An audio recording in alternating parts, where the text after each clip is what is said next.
Does smoking weed, emphasis on the word smoking, cause cancer and or other lung problems like emphysema, chronic bronchitis, and COPD, chronic obstructive pulmonary disease conditions?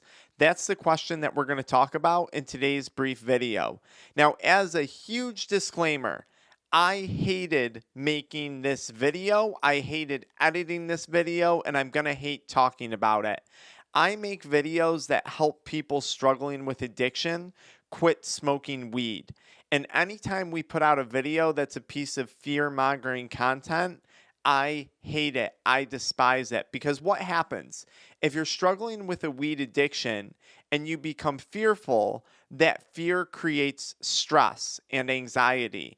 And if your brain is currently in an addicted state, what happens when you feel stressed or anxious? You go consume more of the drug because that's the current state of mind that your brain is in, thinking that the drug is the solution to the stress and anxiety, even though in this case, the drug would be the thing that's actually increasing stress and anxiety if in fact it is linked to cancer or emphysema.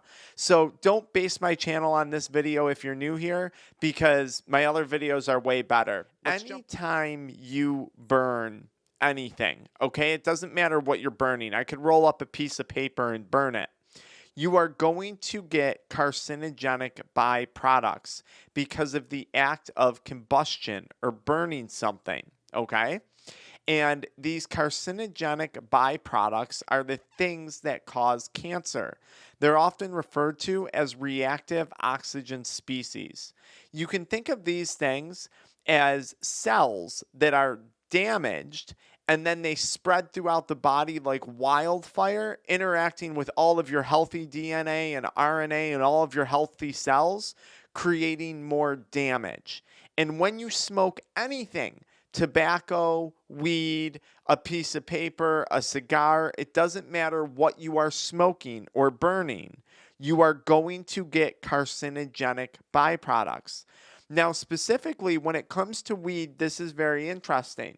Weed contains 50 or produces 50% more benzopyrene, which is a carcinogen, also found in tobacco products, 75% more benzothioacetate, which is another carcinogen, also found in tobacco products, and weed, when smoked, contains more phenols, vinyl chlorides, nitrotrosamines, and reactive oxygen species.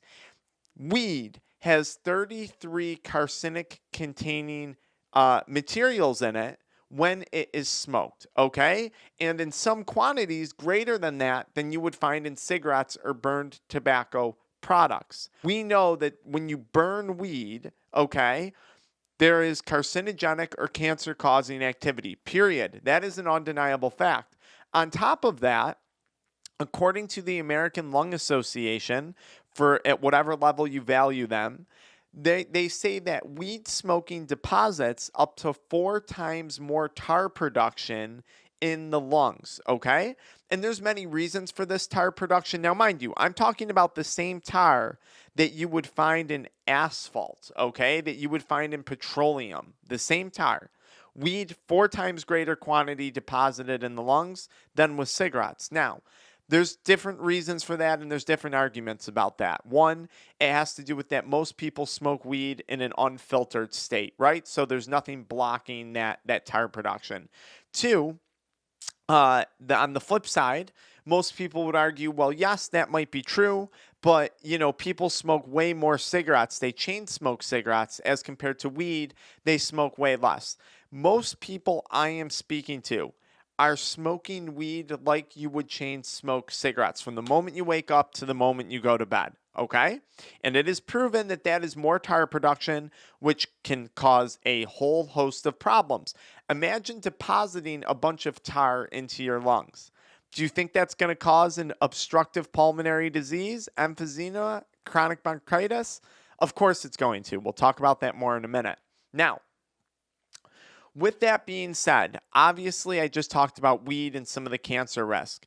When we talk about weed, weed also has anti-cancer properties. This is being studied, right? CBD, the other endocannabinoids, even maybe THC to an extent. To say cannabis has anti-cancer properties is one thing. Smoking cannabis is a totally different thing because when you burn or when you combust all of those cannabinoids, when you burn the plant, you are getting a different series of reactions, oxidative reactions. And that is where we start to see problems. So we got to differentiate between those two discussions. Now, some literature would say, look, we looked at weed smokers and there's less cancer in people who smoke weed. Okay, maybe there is. Maybe it's because they smoked less than people who smoked cigarettes. Maybe it has to do with the anti-cancer effects of THC and CBD. Maybe we don't actually have good literature on those statistics because cannabis has been banned on a federal level for so many years so far. So we actually, I would argue, probably don't have a lot of good studies on this in general. And I'm glad at this point in my sobriety to not be part of those studies and not be part of that because not something I want to be a part of. Now, let's talk about a different topic outside of cancer. Emphysema, COPD. This is damage to the air sacs in your lungs. You can't breathe. It causes shortness of breath. It causes wheezing. It causes excessive phlegm production. These are all possible symptoms of emphysema or some type of chronic obstructive pulmonary disorder or disease. Okay? A study was just carried out by the Radiological Society of North America. I linked the study in the pinned comment in the video description. And they found that 75% of weed smokers had emphysema compared to 67% of tobacco-only smokers. And as for those who were mixing marijuana and tobacco, or moles as some people might refer to it as, they had it the worst, okay? They had the emphysema, the COPD, and all types of other lung inflammation. Okay, so if you're mixing tobacco and weed, you're doing worst case scenario. You're really increasing your risk factors for something bad to happen eventually, okay? Now that's fascinating. Another finding in this study, gynecomastia, which is male breast tissue, was found in 38% of marijuana smokers. And this has to do with the impact that marijuana has on our hormone levels. And in men, this would have to do with the impact of it decreasing testosterone, okay? And influencing other things like progesterone and estrogen and progesterone and all those other hormones in our body. So gynecomastia is kind of like man boobs. That's the best way I could describe it. 38% of the 56 marijuana smokers that they studied were presenting with gynecomastia compared to 11% of tobacco smokers, which in some cases it's argued that nicotine and tobacco may increase testosterone in short term. So I'm not surprised to see that. Long-term use, though, it changes.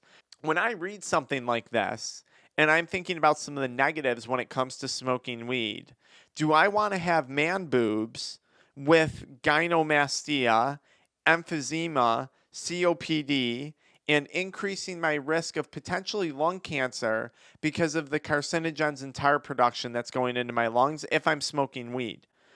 No, I don't want to do that. That is a valid reason to quit. Like I said, I hate it when people quit from a place of fear. So I think you got to go beyond that. And I have literally 1,000+ videos on my channel to help you quit beyond a place of fear. But that's a good reason to quit. Now, there were some limitations to this study, all right? This study, it was a small sample of people, right? You had 50, 38. So you had about, 170 people, okay? Small sample study. How much were they smoking? How were they smoking? Would that make a difference? Now, these people were smoking it, but would a vaporizer make a difference? Would bong hits make a difference? Would dabs make a difference? Would it be worse? Would it be better? We really don't know. This is something that we'd like to see in the future. How you consume it matters. How often you consume it probably matters. We don't have studies on this because marijuana has been a federally scheduled drug. So you couldn't do clinical studies on this stuff the way that we would want to until, more recently, and until we're seeing data coming out of Canada and other states where it's legal. Now, people are going to say, great, I'll do edibles. I made another video, and you should watch that one next, on marijuana and mental health. And the amount of people showing up in the emergency room related to mental health crises, psychosis, suicidal ideation, significantly and statistically higher among those consuming edibles. And I think that's something, if you're struggling with weed addiction or you consume a lot of cannabis, you're probably going to want to check out. So either follow me into that video, check out the pinned comment or the link in my profile, and download the free 80-page Addiction Mindset workbook meant to help you quit smoking, nicotine, THC, energy drinks, and adult media content, substances that I once struggled with. And if you're not subscribed to the channel, like 70% of the viewers aren't, subscribe. Even if you don't want to quit, if you change your mind later, at least you'll know where to find me. I'll see you guys later.